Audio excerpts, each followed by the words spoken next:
გვაჩვენა აი ამ სტიქიამ და ტრაგედიამ, იმიტომ რომ სხერპლი ყავს ამ სტიქიას უკვე და ტრაგედიიდან ტრაგედიამდე ვაშუქებთ ამბებს. მე პირადად აი აგერ უკვე რამდენი წელია, მე-5 წელია ვზივარ ამ სტუდიაში, ხან ვაშუქებ როგორ ამოყავს ბავშვების ცხედრები ბათუმის ნანგრევებიდან, ვაშუქებთ შოვის ტრაგედიას, ვაშუქებთ ახლა აი ამ ამბავს, შოვს და ასე და ასე შემდეგ. ახლა ოცნების ქალაქში მოხდა შემზარავი ამბავი, რა შეგიძლია გითხრა? შადრევნის ამბავი და სხვადასხვა ჩამოთვლილიც ჰქონდა წინა გადაცემაში და უსასრულო იყო ეს ჩამონათვალი დაღუპული ადამიანების, რომლებიც შეეწირნენ სხვადასხვა ტრაგედიებს, რომელსაც ხელისუფლება უბედურ შემთხვევებს ეძახის. პირველ რიგში ძალიან დიდი მადლობა ყველა იმ ადამიანს, ვინც მოხალისედ არის წასული და ფიზიკური საფრთხის მიუხედავად იქ არიან და ბოდიშვილ ხდი რომ მე სტუდიიდან, თბილის სტუდიიდან ახლა ჩართვას ვაკეთებ. და იქ არა ვარ. თუმცა ვიცი რომ ამაგრებთ რუსთაველის გამზერს. ხო, ნუ იქ უფრო ის არის, ახლა რაღაც უფრო სინდისი უფრო მშვიდად მექნებოდა. მოკლედ, ხო, რა გვაჩვენა რა, ჩვენ ბევრი გვინახავს გავსი რაღაც და სახელმწიფო სტრუქტურების უსუსურობა, რაც მე რამდენად უნდა ვნახოთ უკვე, გულგრილობა, რაც აი ვერ ხვდები ხოლმე, აი იმდენად დამთრούμელი ეგ რომ რაღაცა თან ისეთ ჩვეულებრივად რო ამბობს ამას, რომ რაში გვჭირდება ტექნიკა, როცა რავი, ანუ აი უნდა დავაყენო. აი რაღაც აი სიგიჟეები ხარ, აი რა ანალიზი უნდა გააკეთო, მაგაზე ვერც ბრაზდები თან რაღაცა სხვა რაღაცა მეუფლება, რასაც ვერ ვხსნი ესე რა. ხო, ანუ თავი რა არის, ძალიან საინტერესოა.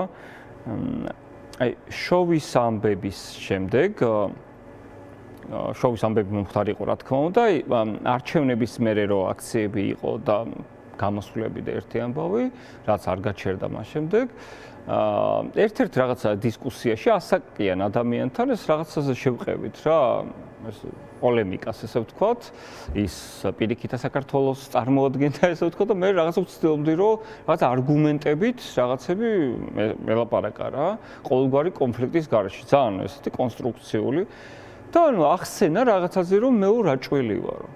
და მეთქი აი შოვის მერე მეთქი აი რანაირად უნდა რომ ამდენი ადამიანი გაიწირა. რა მითხრა იცით? ანუ ეგო მოგონილი იყო. ეგო არ ეგ დადგმული იყო რას თქვენ ნახეთო რა. ანუ აი რავი აი რა უნდა უთქო? ანუ საერთოდ ანუ არა ეგ არ მომხდარა რა. ანუ ეგ რაც თქვენ ნახეთო ტელევიზიებითო, ეგო იყო ყველაფერი დადგმულიო. ამას ვერ ხვდებიო? აი ძალიან გამიჩნია, აი იმდენად შოკის მომგვრელი იყო ახლა ის რომ რა კონსტრუქციულ და რაციონალურ ანალიზზე უნდა წახვიდე, აი რავი, ენა ჩამივარდა მართლა რა. ეხლა ეს ამბებიც ახლა რაც ხდება, დარწმუნებული ზუსტად იგივე დაახლოებით იგივე რაღაცა მითხრა.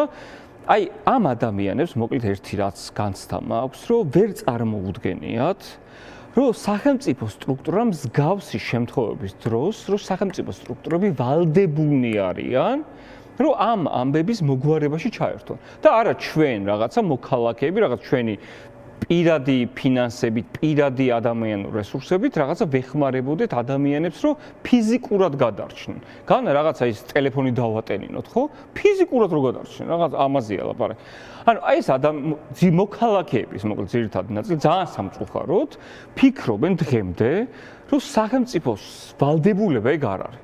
იცი რა ნიკოლოზ, უკაცრავად რომ ჩაგეჭრები, მაგრამ დღეს დღევანდელი მდგომარეობით და დღევანდელი მოცემულობით, ხო, მე მგონი რომ ჩვენ პირაქეთა საქართველოს როგორც ჩვენ თქვი, გაცილებით მეტი ვართ, მინიმუმ 60% ვართ და მე მგონი ენერგიის მე მესმის აბსოლუტურად შენი, ასე ვთქვათ, გულისყრომა გიერთდები ამაში, მაგრამ ენერგიის, ფსიქიკური ენერგიის დახარჯვა უკვე აი ამ მინიმალურ რაოდენობა ადამიანებს და უსინდისოებს, რომელიც ყველა ერში არის და ჩვენთანაც იქნებიან, ხო, ბოლოს და ბოლოს ორჯონიკიძე ჩვენ შვით და სტალინი ჩვენ შვით და ბერია ჩვენ ჩვენშიც, ხო? ესეთი ადამიანები ყოველთვის იქნებიან, ისინი ყოველთვის გააправებენ და ყოველთვის თავის ხარჯს იქნებიან. მესმის შენი გულის არა, პროპაგანდის ბოლო კეთილია. მაინც ესე იგი, იმის თქმა მინდა, იცი რომ აი პოზიტივის შემოტანა მინდა და ოპტიმიზმის შემოტანა მინდა, რომ ეს ადამიანები ძალიან სამწუხაროდ უნდა ვიხმარო ეს სიტყვა და გამაკრიტიკებენ ალბათ.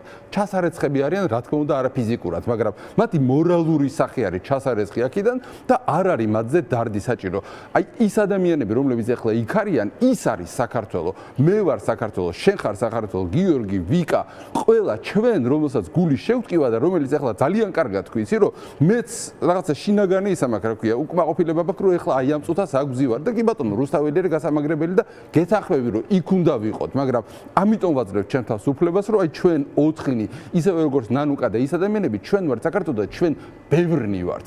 და ეს ამითი მინდა, რომ აღფრთოვანდეთ და ამითი მინდა, რომ გავჯერდეთ. ხო, აი ეს ზადის სტიმულს მაძლევს ყოველთვის და მაგიტოც ვარ იქ, სადაც ვდგევარ, ხო? თუნდაც აი აქციებზე დგომაზეც, ხო, როცა მიწევს რაღაცა ტიპის პოლემიკა, მეთქი საერთოდ გამოვთეთ, ყველა მედია აი ეს შენ იმას რომ უყურებ იმ რაღაცა სისულელეების აქციებზე მოდიან და გამოდი მეთქი რა, ანუ გამოდი და იქ ნახე რა ხდება. დაანები, ნუ გადართავ ნურსად. ანუ პროსტა გამოდი და იქ ნახე. ანუ რომ მეუნები რომ რაღაცა რა ხალხთან ერთად გეხარ იქ რა. აი მეთქი ანუ დაანები ნებისმიერ მედიას თავი. უბრალოდ ნახე შენი თვალით. ნახე შენი თვალით როგორ იქცევა ძალოვანი სტრუქტურა.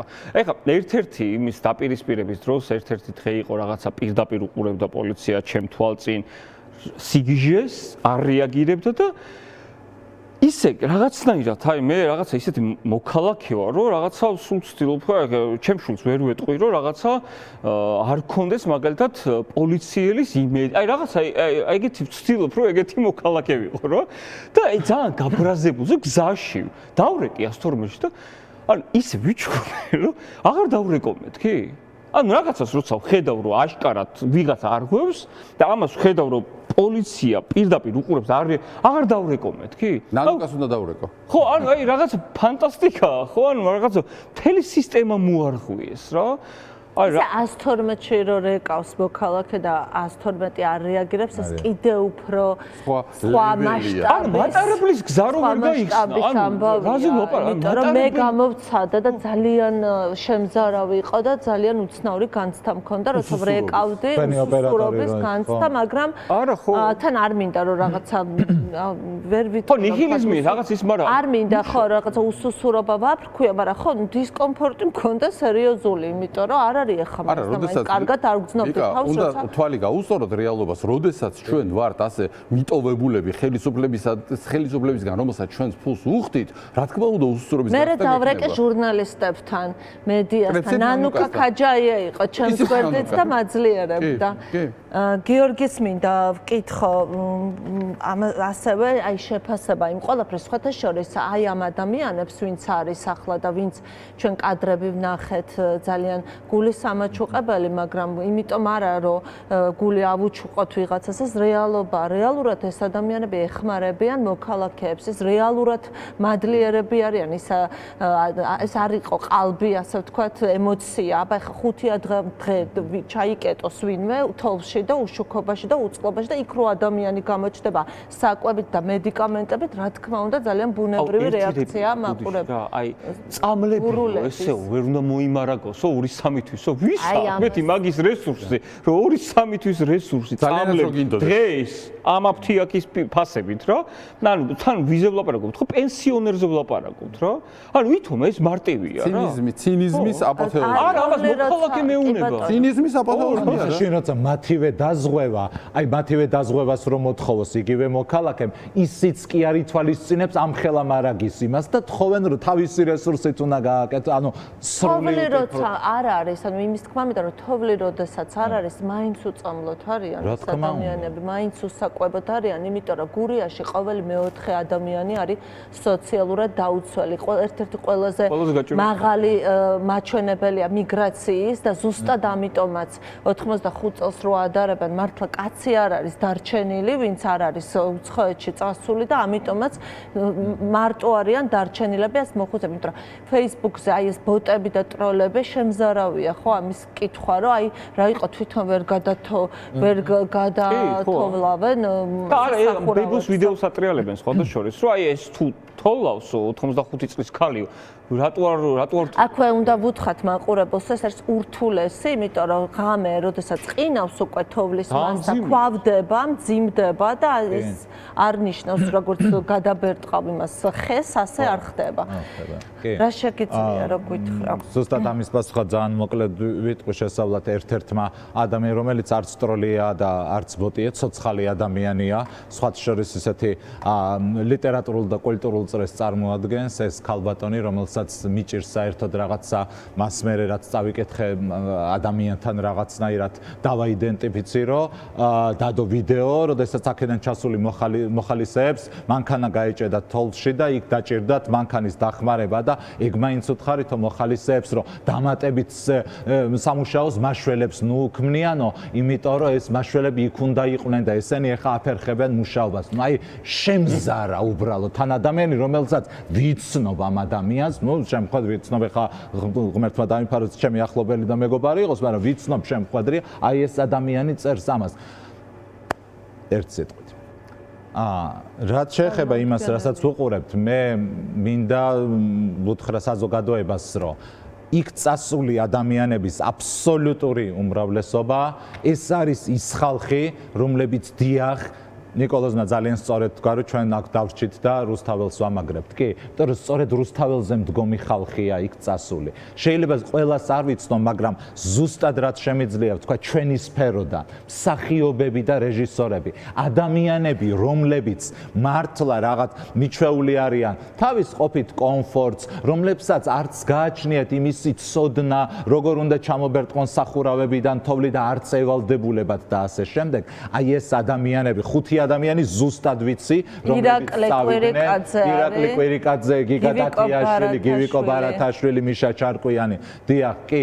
და აი ეს ადამიანები და ამ ადამიანებს აქედან ვეხმარებით, უამრავი ადამიანია თანხით და აი ეს რაღაცნაირი თანაგრძნობა, რომ რაც იყო, რომ რაღაც მინიმალური იქნება ამათ დაუკმაყოფილოთ საჭიროება, მით უმეტეს იქ თქვენ ახსენეთ, ძალიან ბევრი სოციალურად დაუცველია და დღეს უკვე იყო, რომ 40,000 გადაცდა ეს შეგროვებული თანხა, რომ აი ამ ადამიანებს მივცეთ ჩანგრეული სახურავების შეკეთების საშუალება, როდესაც აი ეს თოვლი ნელ-ნელა გაიწმინდება.